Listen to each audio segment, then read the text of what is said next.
Bueno, vamos a ir comenzando. Vamos a ir comenzando, total. Tenemos un tiempito. Yo le agradezco primero a la presidenta del club, a Graciela Marini, que conduce este barco, transoceánico, con el mismo brillo que tiene desde hace años, a la directora de Cultura, Sara Lande, porque la cultura es algo esencial en la vida del ser humano. Creo que lo que diferencia a los pueblos es la cultura, la forma de pensar. Y la cultura es lo que nos permite ver la vida en tres dimensiones, ¿no? No verla linealmente. Nos hace más comprensivos, nos hace más tolerantes y nos permite esta tridimensionalidad que no es la vida lineal. Generalmente la cultura aporta muchos elementos de tolerancia y de comprensión de otras culturas y nos permite vivir la vida en colores. A Cristina Giriñán, también una hacedora, incansable hacedora, en fin, y a todos los profes del club que me han felicitado así a carta cerrada y agradeciendo todo, así que va para ellos también todo mi reconocimiento y mi afecto. Para los que no me conocen, soy José Luis Puricelli, soy abogado de profesión, trabajo en mi estudio. Ustedes, José Luis Puricelli en Google, y tienen todos mis datos. Pero además vengo desempeñando desde siempre y con mucha pasión todo lo que tiene que ver con la cultura. Muchas cosas, por esto mismo que decía, para mí que es algo esencial la cultura. Es lo que diferencia a las sociedades. Una sociedad sin cultura nunca va a progresar. Las sociedades no dependen de sus gobernantes, o sí dependen cuando están minusválidas, cuando no tienen cultura y no tienen capacidad de elección. Esa es la gran diferencia. De modo que, bueno, más allá de la profesión de abogado que ejerzo en mi estudio, siempre estuve vinculado a la cultura. He producido la grabación de CDs, DVDs, he sido sponsor de varios artistas, fui sponsor de los festivales de Marta Argerich en el principio del siglo XX, del 2000 al 2005, en fin, he escrito libros, participado en la escritura del libro de Mundo Gieso, que recibió el premio de la legislatura, como premio de la cultura de la legislatura de la ciudad. Y también recibí en el año pasado el premio centenario de la cultura por el Rotary Club de Buenos Aires por la realización de un video a propósito del centenario, que hubo que resumir 100 años en 10 minutos. Bueno, cosa difícil, pero bueno, esto es una síntesis para comentarles mi compromiso desde siempre con la cultura. Ese libro que hicimos estuvo Pacho O'Donnell, estuvo gente de lujo, o sea, en el libro que fue premiado también. Y vamos a lo nuestro. Hoy nos convoca Astor Piazzolla. Amigos, Borges dejó dicho que un libro es una cosa entre las cosas, un volumen entre tantos volúmenes que pueblan el indiferente universo, hasta que da con su lector, aquella persona llamada o destinada a sus símbolos. Y después hace una cita de un autor impresionista inglés y otra, y termina diciendo: el arte sucede. El arte sucede. Esta frase que tomo en préstamo de Borges es aplicable a otras artes también, no solo a la literatura. Cuando sucede la belleza que se da entre un lector y un libro. Sucede en la mayoría de las artes y en la música principalmente, que diría que es el arte más efímero que hay, porque es un instante, una combinación de silencios y sonidos que nos mueven las cuerdas internas o no. Es decir, y cada uno puede decir, esto me gusta, esto es de mi agrado y esto no es de mi agrado.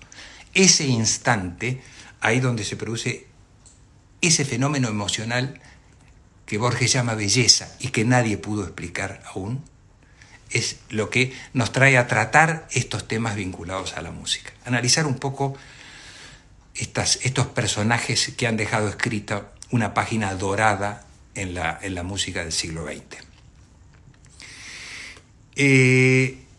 Yo diría, vamos a hacer algunas reflexiones bibliográficas simplemente anecdóticas, y después vamos a centrarnos en esta presentación que está animada nada más que para presentarles o recordar cómo se construyó este músico Piazzolla, cómo se construyó. Entonces vamos a decir que nació en 1921 en la ciudad de Mar del Plata, el 11 de marzo, y murió el 4 de julio del 92. Por eso es muy apropiada la elección de la Dirección de Cultura para esta fecha, para esta disertación. Porque murió un 4 de julio del 92. De modo que, su padre, don Vicente, con padres italianos, y por otro lado, la madre también, del mismo origen, y se casó primero con Odette de Wolf, de cuya unión nacieron dos hijos, ¿no? Diana y Daniel Piazzolla.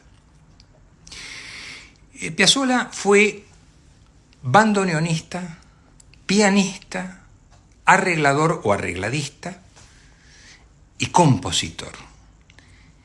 ¿Y por qué digo esto? Porque esta personalidad multifacética lo pone ya en un lugar distinto que los demás, porque hay un montón de intérpretes de piano, un montón de pianistas, pero que nunca compusieron nada, y son brillantes pianistas, intérpretes maravillosos. Bien, él además de pianista, fue compositor y fue bandoneonista. El bandoneón, yo creo que es uno de los instrumentos más complejos que hay. ¿Por qué? Vamos a analizar un poquito esto. Porque, primero, como el piano, tiene una mano que funciona en forma independiente de la otra, con lo cual los hemisferios cerebrales deben trabajar al unísono, pero dando órdenes diferentes y sincronizadas. El piano tiene una ventaja con el bandoneón. Uno puede ver, aunque sea de reojo, las teclas. En el bandoneón no. Y el bandoneón suena de una manera cuando se estruja, cuando se encoge, y suena de otra manera cuando se expande. De modo tal que además de esto, de compositor y arreglista, ¿qué es el arreglista o el arreglador? El arreglador es el que, respetando la melodía de la pieza original, le pone la ayorna, le pone adornos. Depende, para un instrumento, para otro, la completa según un gusto especial. Eso es todo esto fue Astor Piazzolla. Bien, vamos a referirnos un poco, entonces, como decíamos, ¿quiénes contribuyeron a este personaje, Astor Piazzolla? Él siempre dejó escrito que sus tres grandes maestros fueron Alberto Ginastera, Nadia Boulanger y Buenos Aires. Más allá que sus primeros rigores con el bandoneón fueron a muy temprana edad, porque su familia se instaló en Nueva York cuando él tendría 5 años, y ahí vivieron 4 años. Después volvieron a Mar del Plata, y luego nuevamente volvieron a Nueva York también por espacio de 4 años. Don Vicente Nonino Piazzolla, era una persona especial, le gustaban las motos, pero era uno de ellos que siempre iba más allá de los límites y quería para Astor algo grande. Tal vez para él no lo pudo conseguir, pero era un permanente buscador de nuevos horizontes y todos con apuestas importantes. A Nueva York no se fue a un departamento la primera vez, la segunda vez tampoco, logró refugiarse en una peluquería donde, según palabras del propio Piazzolla, había un mafioso, un italiano mafioso, y él estaba ahí con él. Lo cierto que para Piazzolla esto fue muy importante en el sentido de ese escuchar para un oído agudo como el de él, escuchó el jazz tempranamente, también la música judía, porque estaba en un barrio que se dividía entre los italianos y los judíos, y todo eso influyó necesariamente en él. También Don Vicente, un visionario, o como yo llamo, un grande, un desafiante de horizontes, un apostar a su hijo con lo mejor que podía darle, le compró un bandoneón. Por $18 compró un bandoneón y se lo dio al chico. Y el chico, bueno, empezó a descubrir la geometría del bandoneón jugando. Tuvo un maestro, un húngaro, que según Piazzolla es el que le enseñó a amar a Bach, a Johann Sebastian Bach. Pero digamos que fue todo un descubrimiento, un jugar con el bandoneón, con ese aprendizaje que hacen los chicos jugando. Y con interés, ¿no? Que es cuando uno crece, por ahí va perdiendo algunos intereses, pero el chico todo lo que hace pone interés, lo que le gusta, por cierto. Si no le gusta, lo ignora, pero lo que le gusta le pone todo el interés y ahí aprende.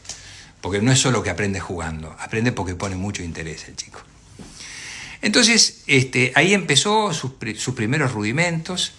Ahí conoció a Gardel, hay un montón de anécdotas también, pero vamos a dejar el anecdotario. Estuvo en la película El día que me quieras, hizo de canillita, todo eso está, pero creo no perdamos el eje de lo que hoy quiero presentar para ustedes. Eso está en todos lados y bueno, dejémoslo. Estuvo en la película, simpático, todo perfecto. Tocó el bandoneón una noche, lo acompañó a Gardel porque falló un pianista y acompañó con algunos acordes. En fin, ya eso está.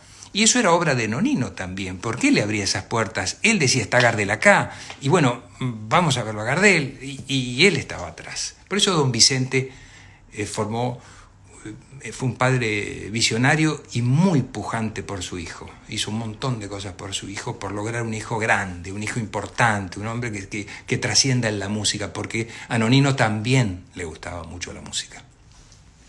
Bien, entonces su primer gran maestro acá, cuando regresan y se instalan, vienen a Buenos Aires, y su primer, él lo va a ver a Arthur Rubinstein. En esa época vinieron, por cuestiones de la guerra, vinieron un montón de pianistas muy buenos. Acá estuvo Aaron Copland, vino Arthur Rubinstein, vino, qué sé yo, vino Manuel de Falla, que se instaló en Córdoba, y que después le dio nombre a un conservatorio, Manuel de Falla, que es buenísimo. Bueno, todos esos músicos que venían de Europa huyendo, recalaron acá, nada menos que en esa Buenos Aires gloriosa. Y Piazzolla lo fue a ver a Arthur Rubinstein al Palacio Alsagonsué, donde estaba alojado. Y no lo vio. ¿Usted quiere estudiar piano de verdad, aprender, estudiar en serio? Sí. Bueno, y lo mandó con Castro. Y Juan José Castro lo derivó nada menos que Alberto Ginastera. Y entonces acá vamos a ver un poquito, vamos a ir deteniéndonos en los maestros que tuvo Piazzolla. O sea, ¿cómo se logra un Piazzolla? ¿Cómo llega un Piazzolla a ese lugar que ocupa en la historia de la música y en esa música que nos deleita? Bueno, Alberto Ginastera fue el autor de Bomarzo, de la ópera Bomarzo, con libro ¿de quién? De Manucho Mujica Lainez. También fundó conservatorios. Su primera composición musical Ginastera lo hizo a los 22 años. ¿No? Bueno, estudió 5 años piano con Ginastera. Este era Ginastera, ha sido premiado, en fin, y Bomarzo es una de las composiciones, hizo piezas criollas, es uno de los grandes compositores argentinos. Después se mudó a Europa, estuvo en New York y murió en Ginebra. Y está cerca de Borges en el Cementerio de los Reyes, en Ginebra, Alberto Ginastera. Ese fue su primer gran maestro. Luego gana una beca y se va a París. Va con Dédé Wolf y con los chicos que eran pequeños y pasa por Ámsterdam, viaja en un barco carguero. Y él había hecho composiciones. Bueno, de hecho, el festival que gana Piazzolla es con una pieza clásica. Una composición clásica, y recibió el primer premio. O sea que Piazzolla no siempre fue tanguero. Él se debatía entre la música clásica, él todavía no tenía claro, se debatía entre la música clásica y el tango, que era lo que había mamado, porque Gardel, el que le enseñó el bandoneón, la compra del bandoneón, bien, está orientado ahí, pero su formación ginastera, con Ginastera aprendió armonía y contrapunto también, y piano, pero clásico. Bien. Entonces, allá en París, con la beca que había ganado, la va a ver a Nadia Boulanger. Nadia Boulanger, a quien Piazzolla llamó su segunda madre, o su madre en la música, fue una gigante. Nadia Boulanger, que en el oído del común de la gente no existe, fue una de las músicas y las docentes de música y directores de orquesta más importantes del siglo XX. Yo le voy a comentar, así someramente, quiénes fueron alumnos de Nadia Boulanger. Alumnos de Nadia Boulanger fue Daniel Barenboim. Alumnos de Nadia Boulanger fue Aaron Copland. Quincy Jones fue alumno de Nadia Boulanger, quien dijera que fue la mujer más importante que conoció en su vida. Nadia Boulanger fue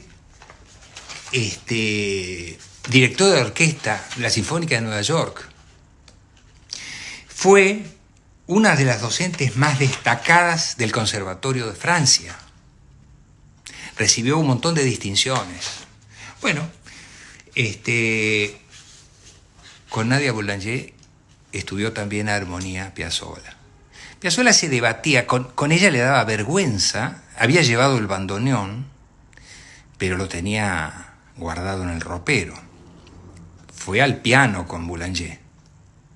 Y Boulanger le hacía tocar una pieza clásica y otra pieza clásica.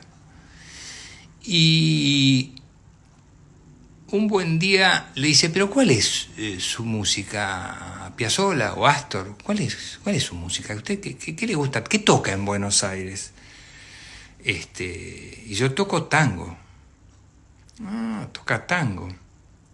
¿Y en el piano? Y no, en un bandoneón. Bueno, mañana traiga el bandoneón. Venga con el bandoneón. Bien. Al día siguiente, o en la fecha estipulada, trajo el bandoneón y le tocó al piano y en bandoneón Triunfal, el tango Triunfal. Terminó de tocarlo y Boulanger le dijo, esa es su música. No abandone nunca esa música. Eso le dio seguridad a Piazzolla. Eso le dio seguridad que estaba en el camino acertado. Boulanger le dijo, según Piazzolla cuenta, le dijo que la música clásica que él tocaba no tenía sentimiento. Que era, porque Boulanger era excelente docente, pero era tremendamente exigente y durísima. Hay anécdotas que no vienen al caso ahora, pero que él nace una docente de raza. Y así que le dijo, su música en la música clásica no tiene sentimiento, no hay pasión ahí. Cuando lo escuchó tocar el tango, dijo, esta es su música. Entonces, él, agradecidísimo con Boulanger, se trajo una foto con ella. En esa época las fotos no eran como ahora una selfie. Se sacaron una foto con el piano. Piazzolla cuenta que tenía un gato que tenía autorizado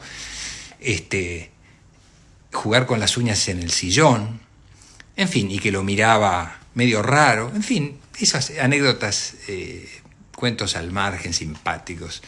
Pero Boulanger fue marcador en la vida. Es más, ahí mismo en París se conectó con músicos de la Ópera de París y ahí empezó y siguió componiendo tangos e hicieron y grabaron discos ahí en París. En fin, ahí floreció, ahí encontró Piazzolla su voz interior, que es uno de los dones que tenía Nadia Boulanger.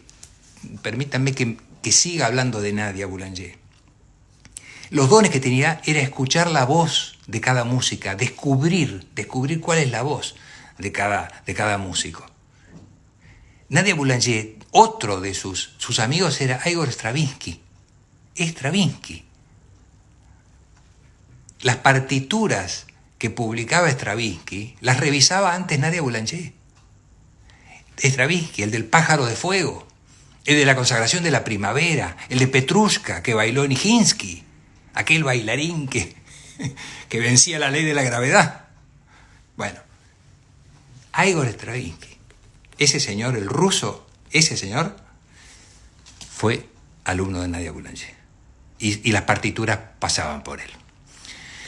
De modo que Piazzolla vino encantado, creció un montón desde el punto de vista técnico, de modo que fue marcador, absolutamente marcador en la vida de él.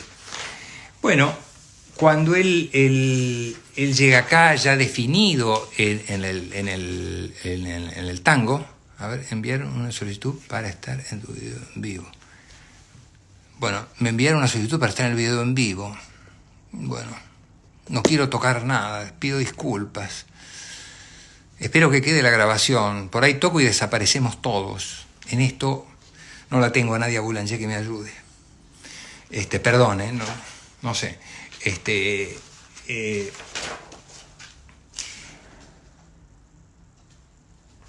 Con esa, bueno, luego vuelve a París y sigue componiendo, y luego regresa a Buenos Aires. Bueno, toca en la orquesta de Troilo, toca en la orquesta de Troilo también, hace sus primeras armas antes de Boulanger hace sus primeras armas, porque con Boulanger lleva a los 18, 19 años más o menos, pero toca en la orquesta de Troilo, hace arreglos para la orquesta de Troilo, ya esto denota la importancia que le daba un músico importantísimo como fue Aníbal Troilo en su orquesta. No solo una noche se ganó el primer lugar para tocar, reemplazar a un músico del bandoneón, sino que además Piazzolla le confiaba piezas para que él haga los arreglos para la orquesta. O sea, lo reconocía un músico importante.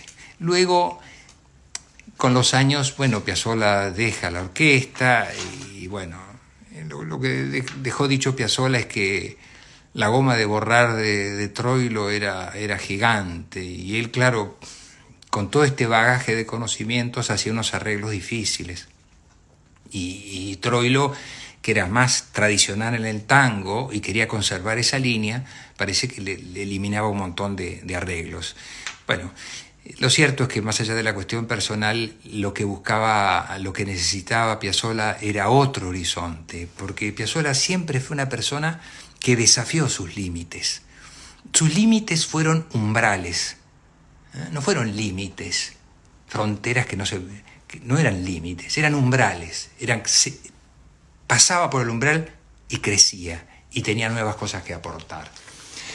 Entonces terminó con Piazzolla y estuvo el quinteto, estuvo el octeto primero, después el quinteto, pero tampoco nos vamos a demorar mucho con eso porque si no, no terminamos más.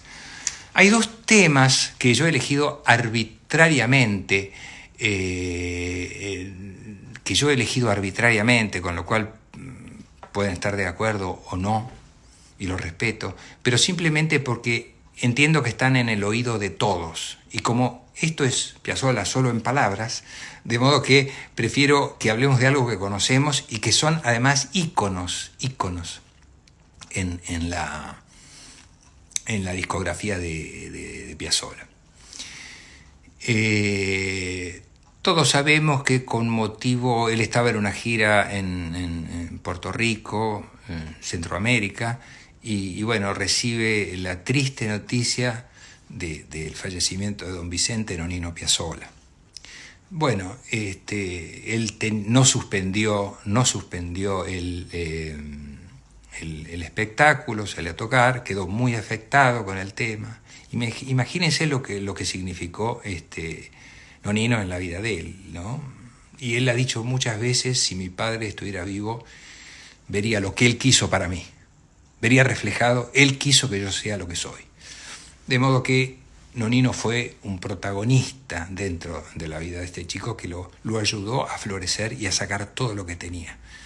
Tal vez no tenía dones para el deporte, para otras cosas, y vio en la música un visionario. Por eso digo, Nonino fue un genio, un gran padre. Además, otra cosa, las dos visitas que fueron largas a Nueva York, lo hicieron volver a Astor con un caracterizado inglés. Él hablaba inglés americano, pero a la perfección. Y de familia tenía el italiano, con lo cual hablaba perfectamente el italiano y el inglés, lo cual también le abría las puertas en el mundo. Yo nunca me voy a olvidar, en 1987, esta es una nota al pie para seguir ya después, 1987 en el Central Park de New York. Y Piazzolla presenta, creo que era el octeto, creo, la verdad que no me acuerdo exactamente. Y presenta y comienza, "This is the new music of Buenos Aires, the new tango".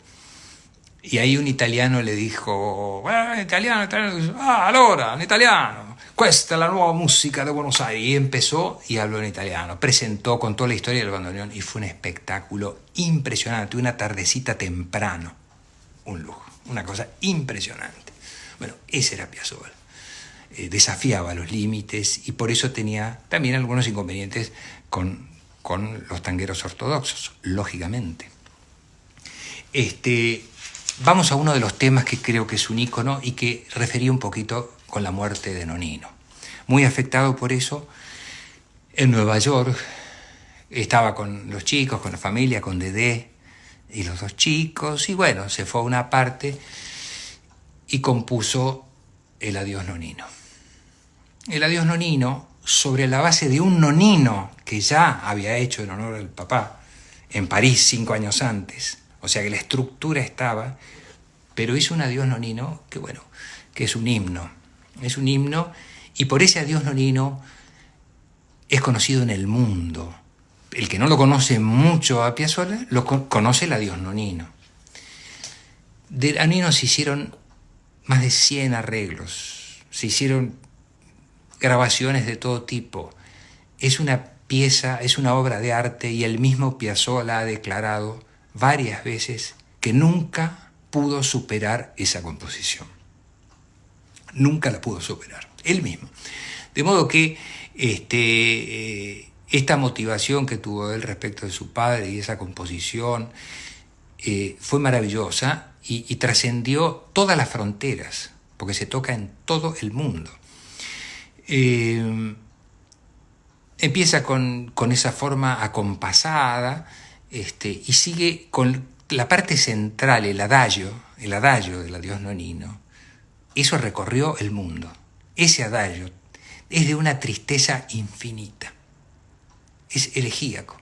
Es de una tristeza, si uno, sin pensar que es dedicado a la muerte de su padre, sin pensar eso, hay un momento, la del adagio, que es, insisto, es de una tristeza sin límites. Y después viene el final, implacable como la muerte, implacable, que acompasado, que como va marcando, y eso y lo del adagio son cosas de Bach, el ostinato.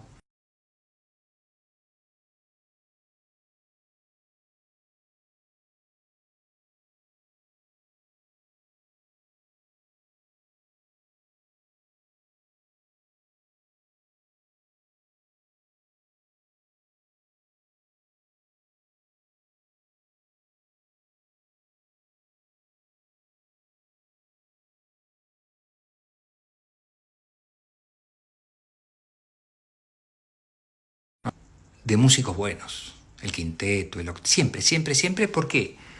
Por dos razones, porque componía difícil, como se decía en la época, ya que componía difícil. ¿Y por qué componía difícil, entre comillas? Y bueno, porque con todo ese bagaje de conocimientos, con la mezcla del jazz que traía de su infancia en New York, con el Bach, que fue uno de sus héroes,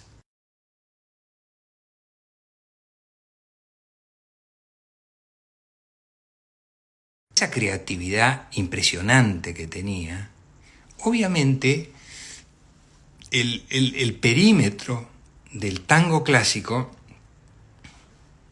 le quedaba ajustado. Tuvo que desbordarlo, pero necesariamente tuvo que desbordarlo. O sea, por suerte, pese a todas las críticas que recibe, o no sé si todavía las recibe, pero fueron terribles las críticas que recibió.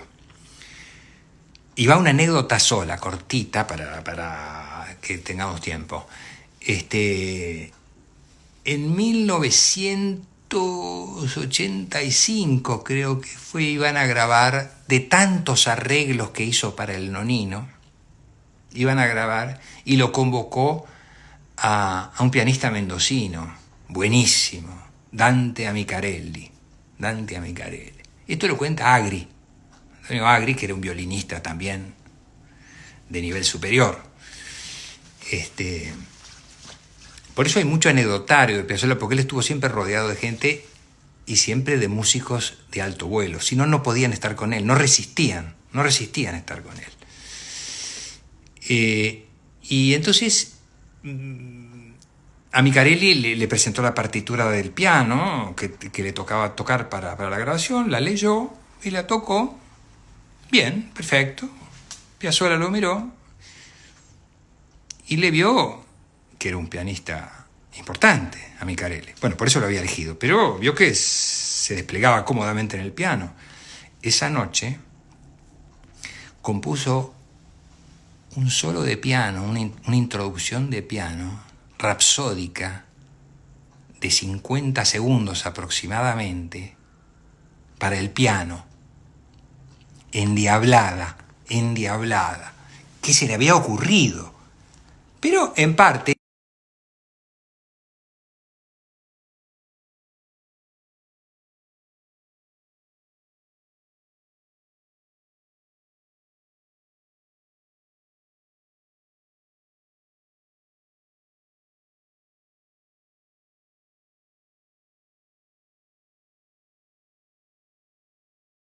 y Dante la puso en el piano, la miró y la tocó de primera lectura.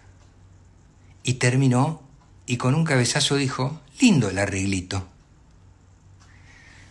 Piazzolla se quedó mudo. Bien, ese era Piazzolla. Siempre más, siempre pedía más. De modo que, entonces,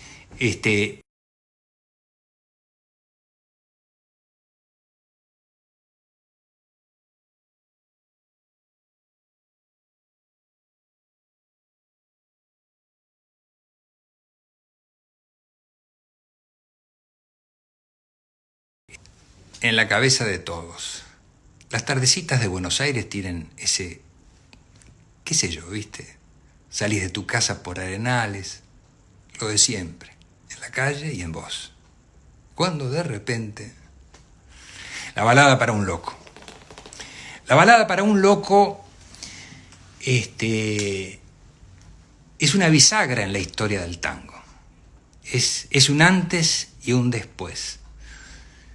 Es una pieza que de lujo en las composiciones musicales también, bien piazzoliana, bien distinta, bien renovadora, que marca esa división y que por supuesto generó peleas tremendas entre los tangueros ortodoxos y la renovación.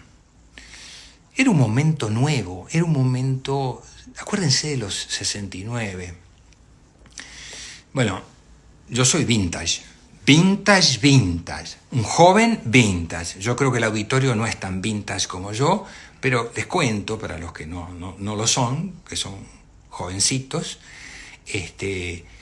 la década del 60 fue el Flower Power, los Beatles, el movimiento hippie, es decir, había una renovación del mundo, el mundo venía de sufrir 2 guerras mundiales, hacía 15 años había terminado la segunda, estaba desangrado y había un discurso de la juventud distinto, la bossa nova, Brasilia, la capital de Brasilia, la construcción de una capital así, descentralizada, en fin.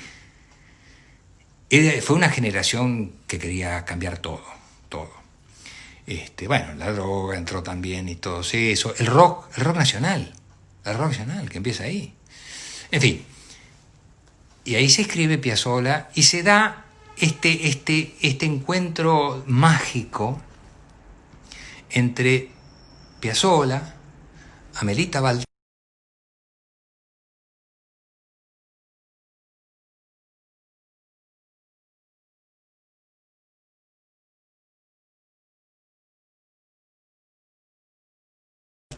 Horacio Ferrer Ezcurra, uruguayo del 39, más joven que Piazzolla, un poeta, pero de raza mayor. Yo tuve la ocasión de conocerlo. A todos estos personajes los conocí tangencialmente, no juntos, pero realmente, tanto Piazzolla, pero Horacio Ferrer vivía en estado literario. Era como Borges, supongo. Vivía en estado literario. Era una persona que se hablaba. Si ustedes ponen algo en YouTube de Horacio Ferrer, van a comprobar lo que les digo. Vivía en estado literario. Hablaba en poema, hablaba en prosa, pero poéticamente siempre, el sentido figurado siempre y la belleza en su decir. Ese era Horacio Ferrer. Horacio Ferrer fue presidente de la Academia Nacional del Tango. Fue fundador de la Academia Nacional del Tango. Terminó viviendo en el Hotel Alvear, en un departamento con su esposa, los últimos años de su vida. Horacio Ferrer cuenta que un día había visto la película Rey de Corazones, que tiene que ver con un manicomio, que hay una invasión y que los psiquiátricos quedan a cargo de la ciudad y bueno. Y venía con una frase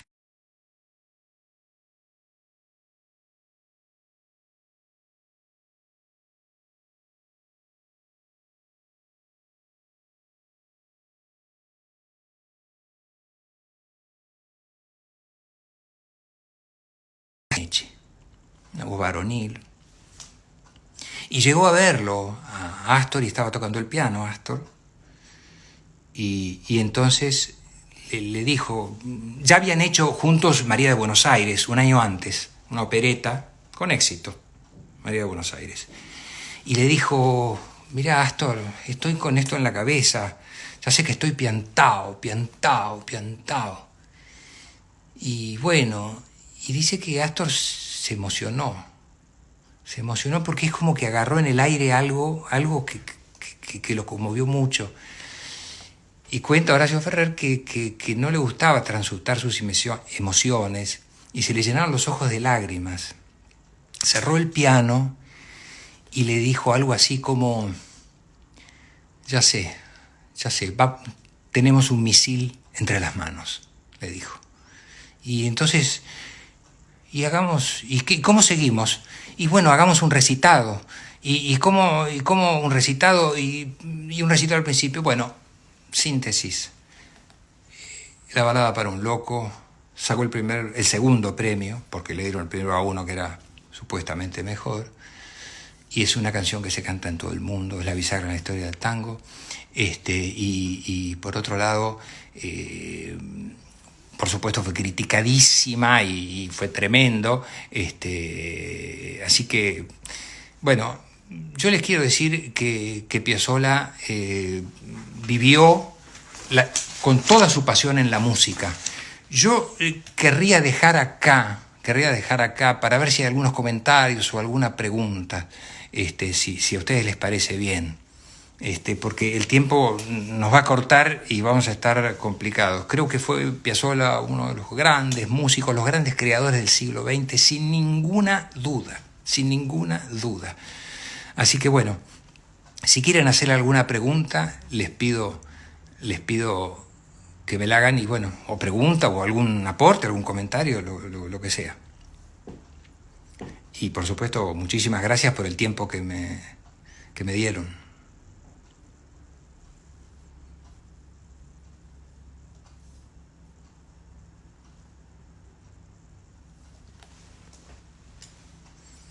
Bueno, a ver,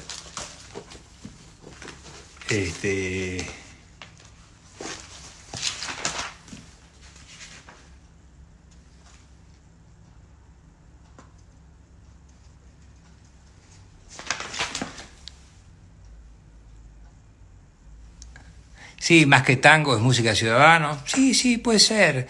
Yo acepto, por supuesto. Está Buenos Aires en esa.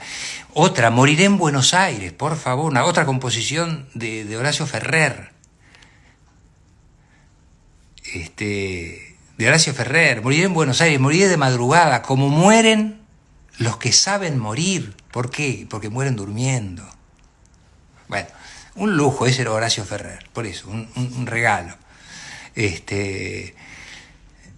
No te olvides. Sí, bueno, muchísimas gracias. Les agradezco nuevamente esta posibilidad que me dieron las autoridades y un placer compartir con ustedes esto.